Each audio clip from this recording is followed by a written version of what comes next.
Hi, today I want to talk a little bit about how we justify giving into cravings. So, first of all, I want to just define what definition of justification, what that is. So, it is something that justifies an act or a behavior. So, it's an acceptable reason for doing something, or we can just call them excuses, because in the end of the day, that's what they are. But that is justification. So when I'm talking about it could be anything that goes under the label as excuse or uh, whenever we are justifying our behavior in some sort of way. So I'm just going to give you an example. It could be that you are going out to a restaurant to have a meal and you had planned to not have any dessert. So you go there and you're having a decent main course maybe. You think, I'm gonna go low carb, I'm gonna have just this steak and salad or whatever it could be. And you're doing really well. Then the waitress comes around after you finished and she says, do you want to have a look at the desserts? And you say, yes, of course we want to have a look at it. Because having a look won't hurt. And after all, it's always, for many of us, it's kind of an indulging thing that we do. We just want to sit and drool over the dessert menu and we think, oh my god, that must be amazing. And that one must be amazing. But usually we just choose one. But we just want to imagine what all the others are and we fantasize about them and what they would taste like.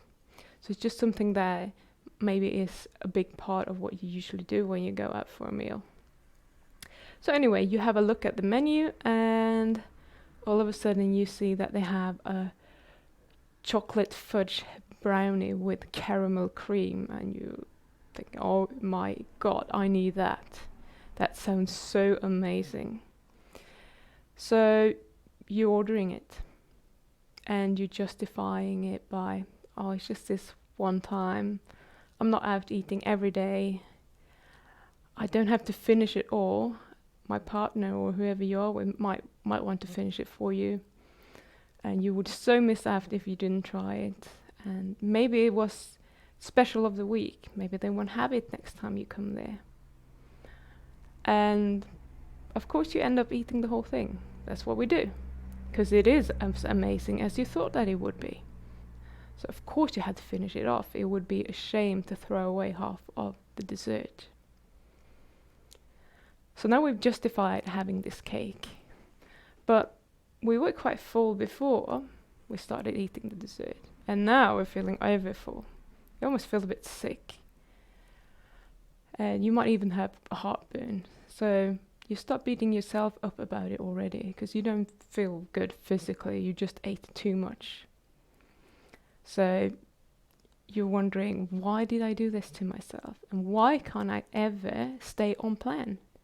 What's wrong with me? And why do I always have to ruin things like this?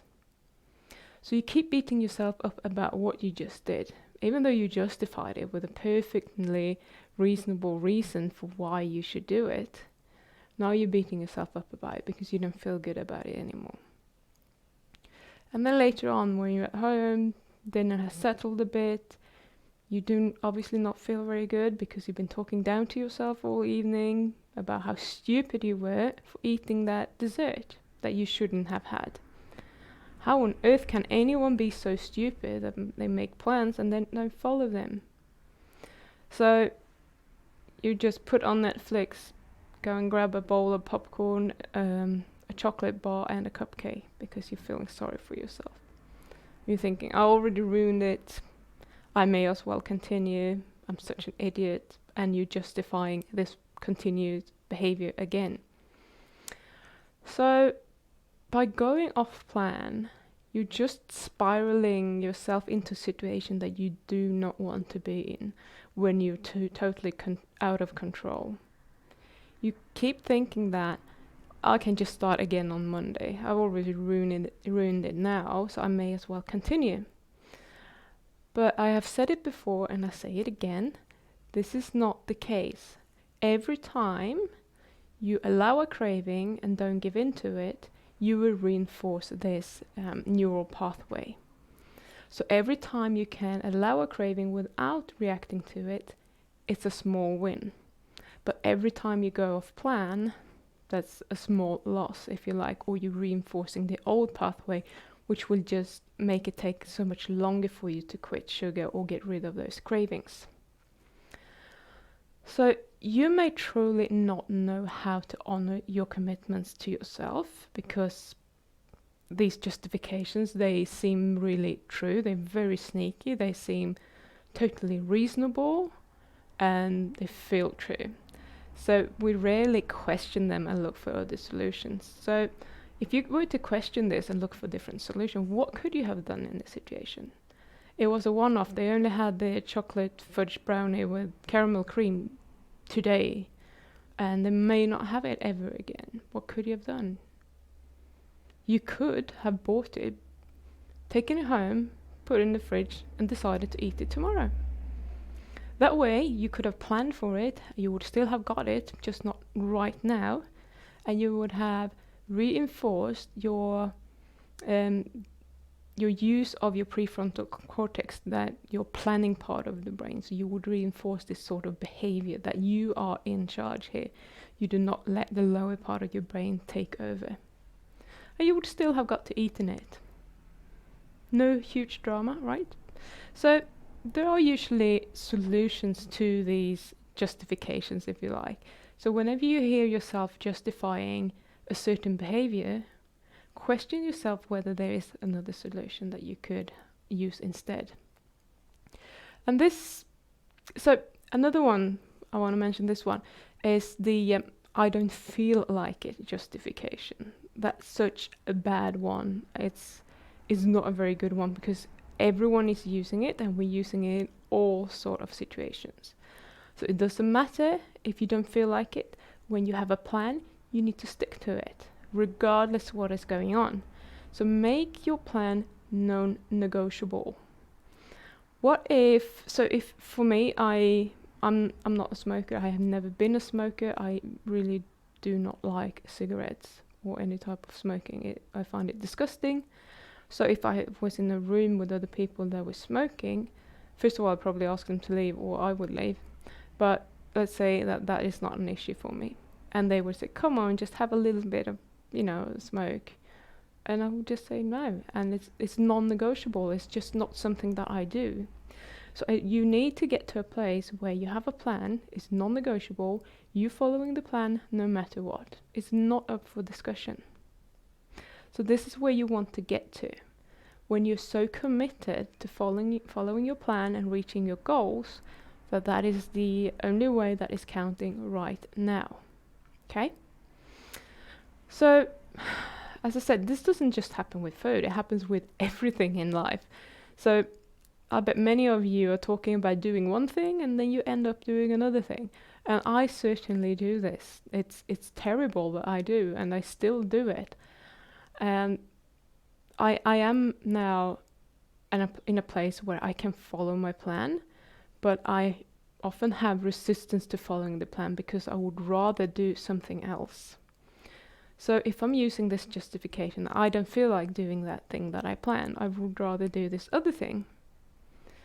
If the thing that I had planned is the thing that is most important, that is most urgent, and I'm doing something else, I'm going to be in trouble. So that's obviously not a very good thing. If you've ever been a student, you probably know what I'm talking about. When I was studying and I was preparing for the exams, when I had my revision period, my house has never been that clean. I hate cleaning, but when I'm supposed to sit and just revise all day long, my house needs to be cleaned because I have neglected it for so long. Of course it has to happen during my revision period. When else? A very good justification. Cleaning my house is the thing that is good for me, so I'm swapping one good thing for another. But this is just my brain, again, making me believe something. It's trying to get me out of this uncomfortableness of revising and trying to remember, because all of those things are a bit uncomfortable. It's not like anyone is ever going to sit down, revise, and be fully focused the whole time and enjoy it, no matter whether you enjoy the subject or not. But when you think about it, how beneficial is it for me to clean my house in terms of reaching my goals? So now I'm just assuming that if I'm a student, I really want my degree for whatever reason. So how would cleaning my house help me achieve getting this degree? It doesn't. Only time I can imagine that it would is if you can't focus when it's messy. But then you could have planned for that before you started to revise, and you could have kept it clean before the revision period. So there are other solutions to that. So it's the same thing when you give in to your cravings. So whatever reason you have for not wanting to eat sugar, giving in to your cravings, no matter how reasonable your justification is, it's not going to help you move towards your goal, whatever that goal is. So I've written down a few common justifications that I came up with, but if you have others, please feel free to just leave a comment underneath and let me know what your justifications are, because I find it quite interesting. All the bullshit that our brains are coming up with, it can be quite interesting. So it's a special occasion. I deserve it. I'm so exhausted. I really deserve this. It's just one bite. It's just one sip. It's my birthday. This tastes so good. I won't ever be able to come back and have this again. I'm traveling and there is nothing else to eat. My kids suck the energy out of me. I just needed to treat myself. It was a gift. I don't want to make others around me uncomfortable. It's so delicious that I can't resist it. So those were just a few. I'm sure you have others, so just let me know, just because I'm interested. So before we end here, I want to just ask yourself. So ask yourself, what is your relationship with yourself like? And this might sound a little bit strange when I'm just asking you, what is your relationship with yourself like? Most people will be like, it's good, because we're not really thinking about it. But imagine that you and I, we're friends, and we are meeting up every week with over a cup of coffee or something, and we're both there every week, same time. We have a great time together. We're really connecting. We have a good chat. So over time, we're probably going to become really good friends because we're getting on and everything is fine. However, if I started turning up late half of the time, maybe 30 minutes, maybe 45, maybe an hour, you never know. And sometimes I wouldn't turn up at all. What would our relationship look like then? It probably would deteriorate very quickly. You might ask me why I'm late, and I would just say that I didn't feel like it, or something else came up, because I'm not prioritizing it. And you probably would choose to not make time for me in your calendar anymore, because I'm not showing up. I'm not taking this seriously. And this is exactly what is happening when you give in to your cravings in the moment and justifying it. So when you have made a plan to eat a certain way, you have an agreement with yourself, and when you don't follow it, you do not show up for yourself. So what will happen then is that you will stop trusting yourself. You won't ever believe that you can do it anymore, because you have over and over again shown that you can't be trusted. Your relationship with yourself will deteriorate. So if you want to be able to stop eating sugar, you need to show up for yourself. You need to have a strong relationship with yourself. You can't just go behind your own back and cheat on yourself and expect to get the results. That is never ever going to work. So you need to make sure that you can trust yourself and that you do have a good relationship with yourself. And when your relationship with yourself is strong, what is happening is that you know that you are going to be able to quit sugar because you can count on yourself.